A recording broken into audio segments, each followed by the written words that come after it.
People have no chance to get their personal items out. They have no chance to call for help. And this is far away from most media outlets.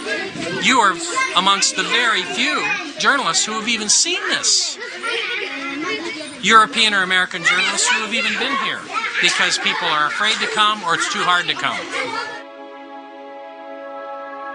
And one of the things we were told in Gaza by a very respected Palestinian psychologist who had just completed a study of 1,000 Palestinian children was that they had discovered that many of these Palestinian children no longer had a will to live, that they were so dehumanized and so affected by seeing their fathers particularly beaten by Israeli defense forces, that the psychological condition is one of the dimensions of the conflict that is not widely understood.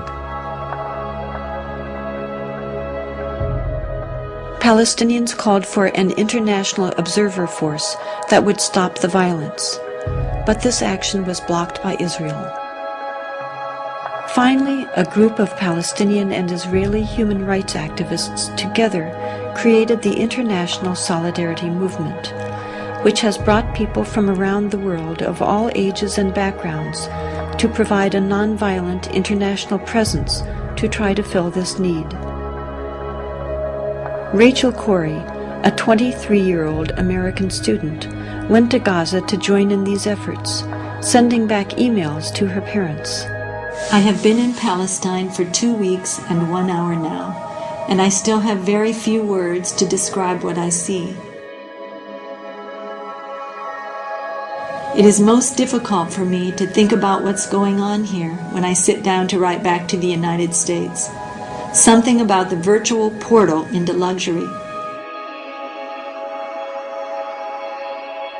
I don't know if many of the children here have ever existed without tank shell holes in their walls, and the towers of an occupying army surveying them constantly from the near horizons. I think, although I'm not entirely sure, that even the smallest of these children understand that life is not like this everywhere. It was Sunday afternoon in Charlotte, about noon actually, and I received a phone call, and my son-in-law, Kelly, was on the phone, and he asked if Craig was there. And something about the way he asked made me realize, I felt right away that something was wrong. And then I asked, why, Kelly?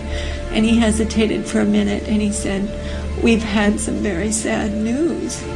And then my daughter, Sarah, I could hear her in the background, and she got on the telephone, and she said, Mom, it's Rachel.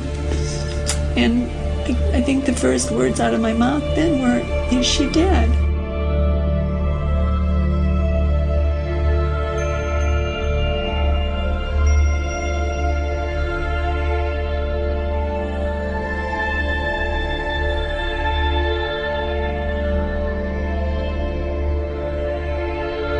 We were opposing the demolition of farmland and other property, Palestinian property by Israeli destruction forces and bulldozers.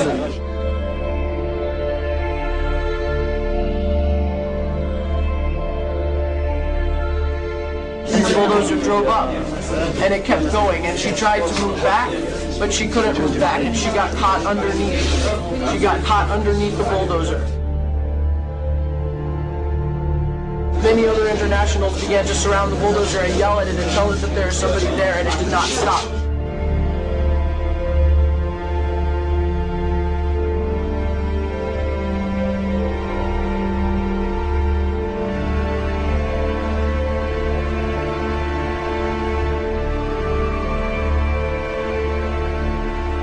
Where Rachel was killed, she was protecting a doctor's home.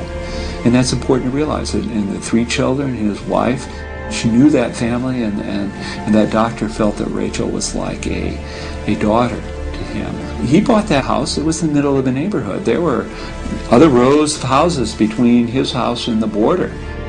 Those other homes, those other streets were all destroyed, and now it's history. And I've had people say, well, she was in a war zone, and Cindy points out that war zone is people's neighborhoods. Those are children. I'm here for other children. I'm here because I care. I'm here because children everywhere are suffering, and because 40,000 people die each day from hunger. I'm here because those people are mostly children. We have got to understand that the poor are all around us and we're ignoring them. We have got to understand that these deaths are preventable. We have got to understand that people in third world countries think and care and smile and cry just like us.